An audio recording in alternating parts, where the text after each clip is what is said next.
I'm going to give you an overview on how to view your priorities. I'm not going to be able to convince you to actually do everything you want to do. If you're just trying to make yourself feel better about being lazy by watching videos about not being lazy, this ain't for you, but I appreciate the view. Keep watching.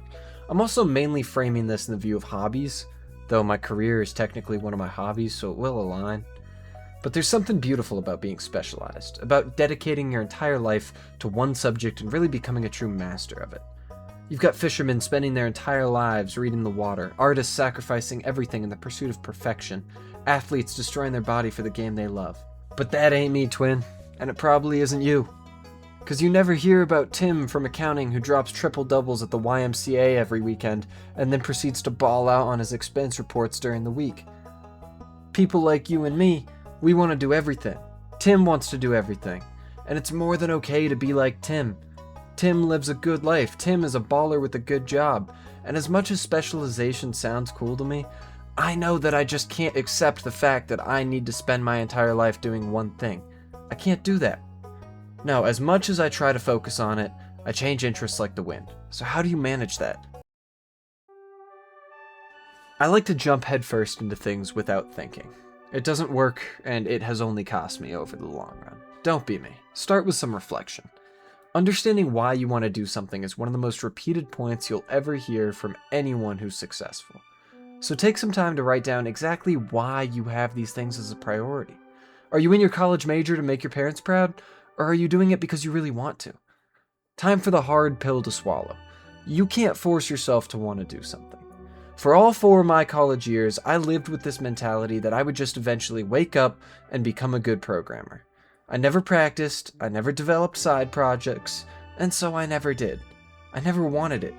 I wanted this idea of it, I wanted everyone to think that I knew what I was doing, but I couldn't force myself to truly want it like I've truly wanted other things in life.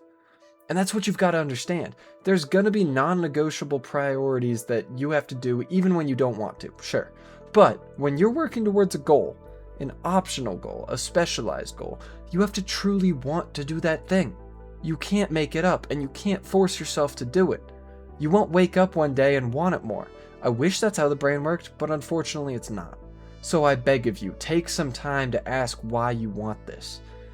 Number your list of priorities not in the order which you think they should be, but in the order of how important they are to you. Which ones dominate your headspace when you're going to bed? Which ones are on your mind when you're relaxed? Understand your desires before you act on them. We don't have the same brain, probably, unless you're one of my alt accounts watching this video. But I've come to realize that I enjoy the action of getting better at something more than the result of being good at something. Every time I'm asked what drives me, my answer is always the pursuit of becoming better. That's my true addiction. I love to get better. I adore this. We've been spoon-fed this self-help slop that makes it feel like unless you're a top 1% performer in a certain field, you're never actually going to be happy. But if you're unhappy on that journey, it means nothing. You see, one must imagine Sisyphus happy, pushing his boulder higher and higher. We can all take a page from his book here. You should enjoy the feeling of getting better at something. For me, it's the most addictive feeling in the world. See this? Jarvis, enhance that slope. That slope right there, that first meteoric rise, that's so much fun. You get fast hits of dopamine as you get better. Now, I have a nasty habit of changing interests right about here. Right when that graph starts tipping over into a freefall. But now I'm at a point where I've curated half a dozen or so interests and have consistently worked at them for about a year. I'm in that little curve. I'm actually understanding this. And yeah, it kinda sucks, but it also kind of feels incredible. Especially when you start that little curve again. Once you've realized how hard it is and then you actually start getting good, that's what it's all about. So, you've got some interests now. You know why you want them, and you know what happiness you're trying to actually get from them. How do you curate them? The question to ask yourself is, what if Sisyphus could push like 20 boulders all at the same time? Now, this is the most misleading title I could have picked for this section. The fact of the matter is that if you don't enjoy the work required to get better at something, you're never actually going to do that thing. The grind just sounds better than like the fun little process. Fact of the matter is, and get ready for this absolute revelation, to get better at something, you actually have to do that thing. I know, right? It's insane. I was plateaued climbing at about a V3 level for a while and then really annoyed by it. But then I realized that if I'm only climbing once every 2 weeks, that's gonna happen. Now I climb more and I'm getting better at it. So that's the advice, huh? Just do the things. I mean, yeah, if that's what you need to hear, then sure. And for the most part, it really is that simple. But if you have the drive to just do the things you say you want, you wouldn't be watching this video. Now, how you do these things, that's the real sauce. That's what you're looking for. Not to get too self-helpy, but we gotta talk about habits. Everyone always kind of dunks on Atomic Habits as just another self-help slot maxing book, but this is kind of like the grandfather of self-help. And frankly, it does offer a little more than just some instant motivation. One of the core things I always take away from it every time I open it is the idea of making good habits attractive and bad habits unattractive. Now, is that an oversimplification of one of the points he makes? Sure. But I think it's fine for our scientific depth of this video. Let's give an example, right? Good habit I want to do. Climbing.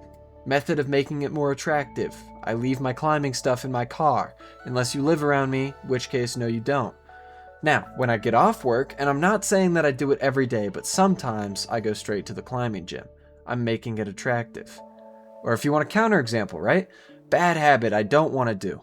Doom scroll before bed. Method of making it less attractive. Leave my phone in the kitchen when I go to bed. You got some examples, and it's really simple. Just take a few minutes to think about, and then come up with some ways to make things more or less attractive depending on your desired result. There is honestly a lot of good stuff in this book, like habit chaining and all that, but I really do think it's a rare example of one that's worth the read. But again, if you're never going to change and you're just reading self-help because it makes you feel like you're working on yourself without actually ever working on yourself, then obviously it's not going to do something and you might as well go read fanfic.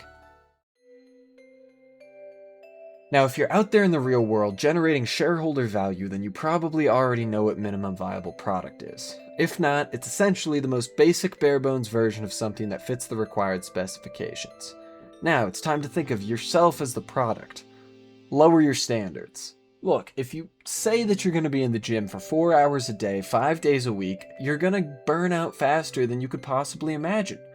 Make your standards just going to the gym 5 days a week. It doesn't matter if you're there for 15 minutes, you showed up, you checked that box.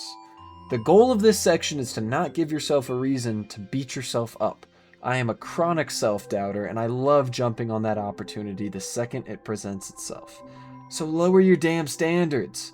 Think about the timeline of these goals.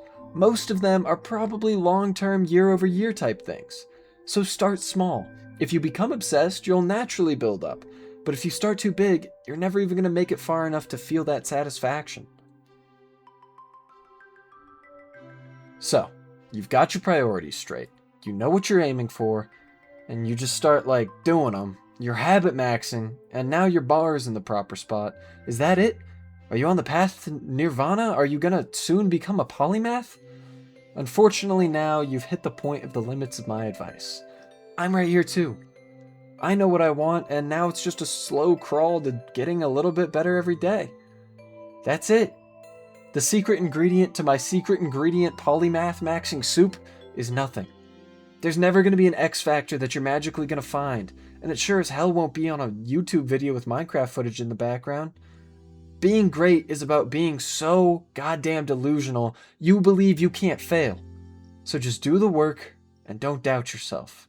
Most people are so boring and nonchalant now that they think hobbies are boring. You've already got a leg up on them. Go crazy, go wild, go stupid, and go do the things you actually want to do.